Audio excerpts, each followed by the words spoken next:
Baik, terima kasih buat teman-teman yang sudah meluangkan waktu di ruang Zoom ini. Sebelumnya saya sapa kita semua, selamat malam. Malam. Terima kasih teman-teman. Pada saat ini saya akan mempresentasikan tentang materi sel prokariotik. Apa itu sel prokariotik? Sel prokariotik merupakan sel sederhana yang tidak memiliki membran inti atau nukleus, namun sebagian besar sel ini memiliki dinding sel. Selain itu, bagian sel prokariotik juga memiliki materi genetik berupa DNA, tidak terbungkus oleh membran inti dan hanya terkonsentrasi pada suatu daerah yang disebut nukleolit. Sel ini sering ditemukan pada kingdom Monera seperti bakteri dan ganggang biru. Ciri-ciri sel prokariotik. Yang pertama, memiliki materi genetik berupa DNA yang di dalamnya tidak dibungkus oleh membran inti atau nukleus. Yang kedua, aktivitas yang terjadi di dalam selnya berlangsung di membran plasma dan sitoplasma. Ketiga, sebagian besar dari sel prokariotik memiliki dinding sel. Keempat, memiliki ukuran yang lebih kecil dibandingkan sel eukariotik. Setiap prokariotik merupakan sel tunggal, tetapi akan sering terlihat dalam rantai atau kelompok sel yang berjumlah ratusan. Bentuk-bentuk sel prokariotik atau bakteri. Yang pertama kokus, berbentuk sferik, bundar atau bulat. Yang ini. Kemudian kokobacillus, berbentuk batang atau silinder. Ketiga fibro, berbentuk koma. Kemudian bacillus, berbentuk tangkai. Kelima dan keenam, spirillum atau spirochaete yang berbentuk spiral. Struktur sel prokariotik. Struktur sel prokariotik terbagi atas dua, yaitu struktur tidak tetap dan struktur tetap. Pada struktur tidak tetap, komponen yang dimiliki oleh beberapa sel bakteri, tetapi tidak semua sel. Contohnya, dinding sel, flagel, villi, kapsul, lapisan lendir, vakuola gas, dan spora. Kemudian pada struktur tetap, komponen yang dimiliki oleh sel bakteri.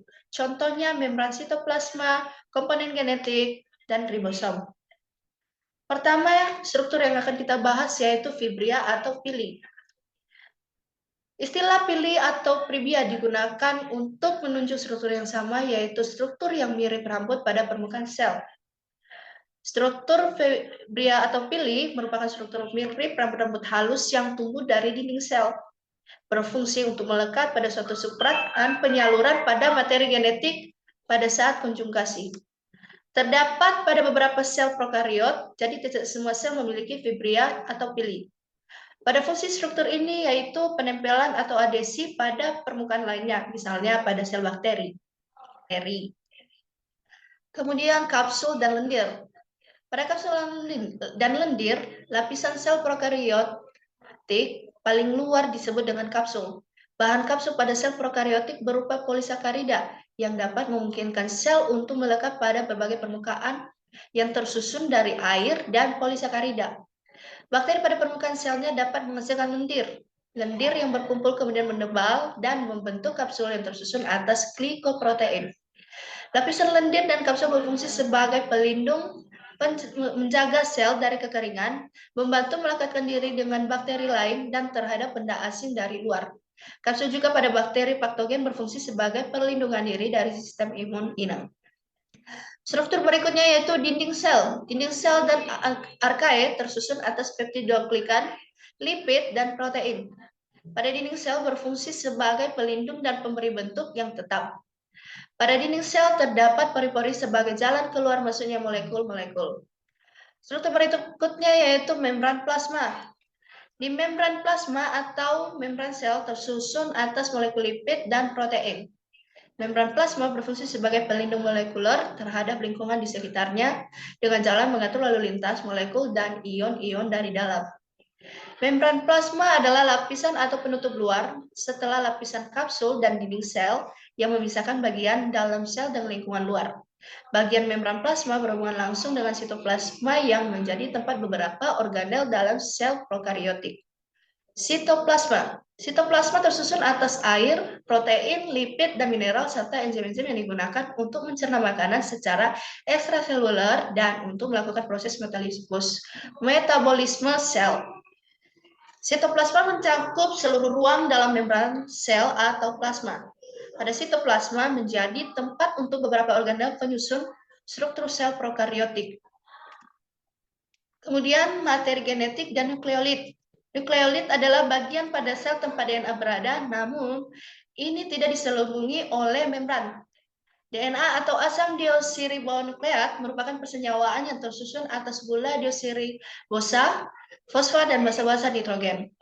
DNA berfungsi sebagai pembawa informasi genetik, yaitu sifat-sifat yang akan diturunkan pada keturunannya. Kemudian flagela atau bulu cambuk yang terdapat pada dinding sel dan berfungsi sebagai alat gerak.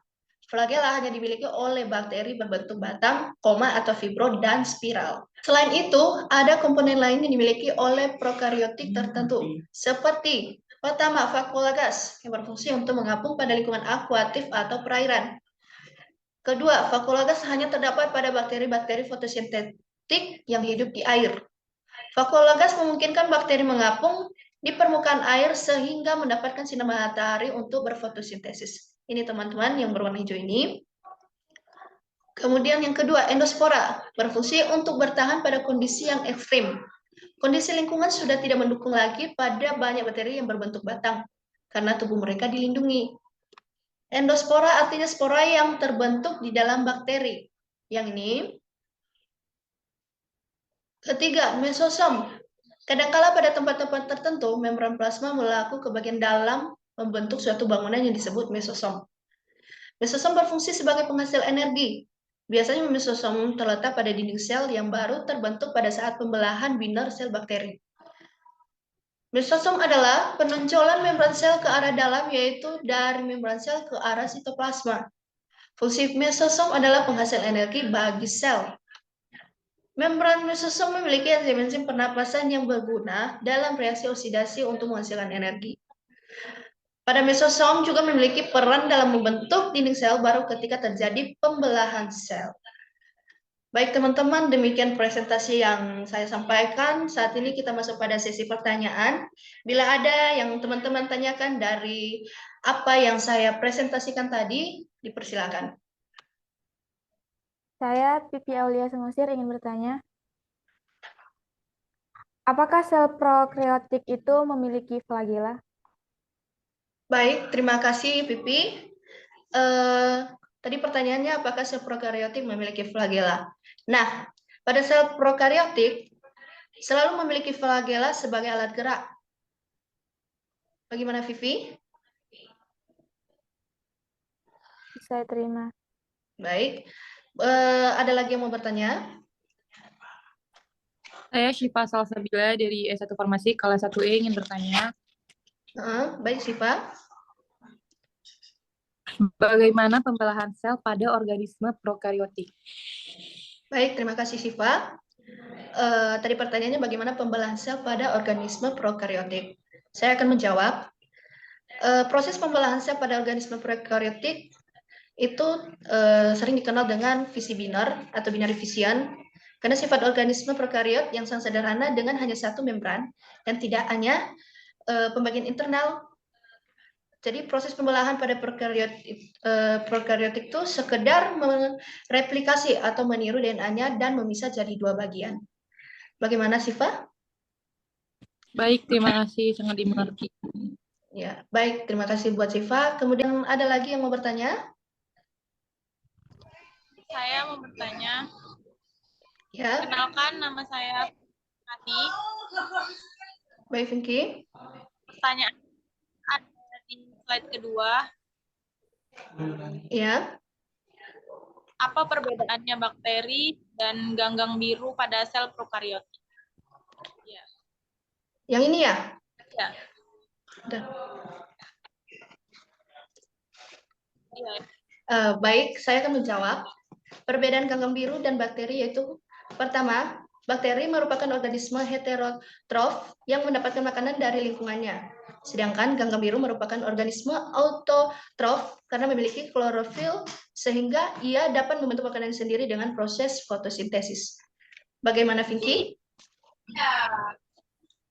Bisa diterima. Baik, terima kasih, Vinky. Ada lagi teman-teman yang mau bertanya? Baik, saya ingin bertanya. Sebelumnya, perkenalkan nama saya Ulfia. Pertanyaan saya, mengapa sel prokariotik tidak memiliki membran inti sel? Baik, terima kasih buat Ulfia. Pertanyaannya tadi, mengapa sel prokariotik tidak memiliki membran inti sel? Saya akan menjawab, itu karena sel prokariotik bahan intinya masih tersebar di dalam sitoplasma dan belum diselubungi oleh membran inti. Sehingga materi genetiknya atau DNA terkonsentrasi pada suatu daerah yang disebut nukleotid, tetapi tidak ada membran yang memisahkan daerah ini dari bagian sel lainnya. Bagaimana, Ulfia? Baik, terima kasih, saya mengerti. Baik, terima kasih buat Ulfia.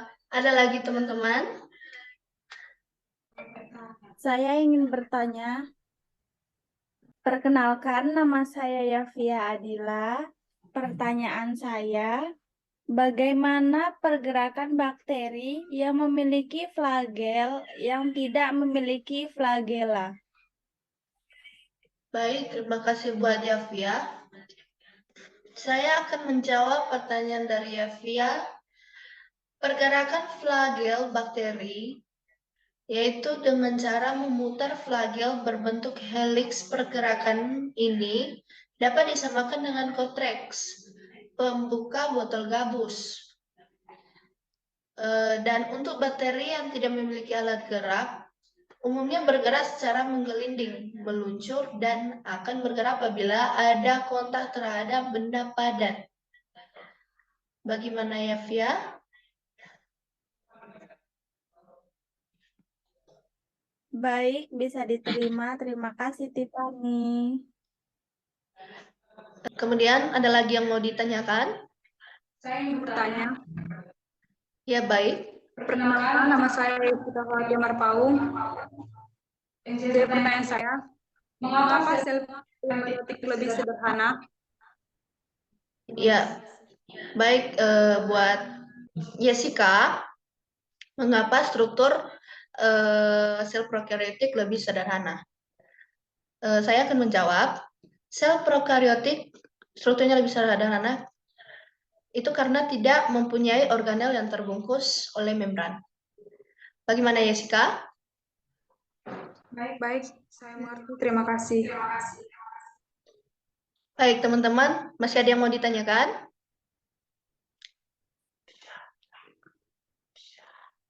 Tidak. Ya. Tidak, terima kasih. Baik, teman-teman, terima kasih buat pertanyaannya dan terima kasih juga buat waktu teman-teman yang sudah teman-teman luangkan di dalam Zoom ini. Saat ini saya akan menyapa kembali teman-teman untuk mengakhiri kegiatan kita. Selamat malam. Malam.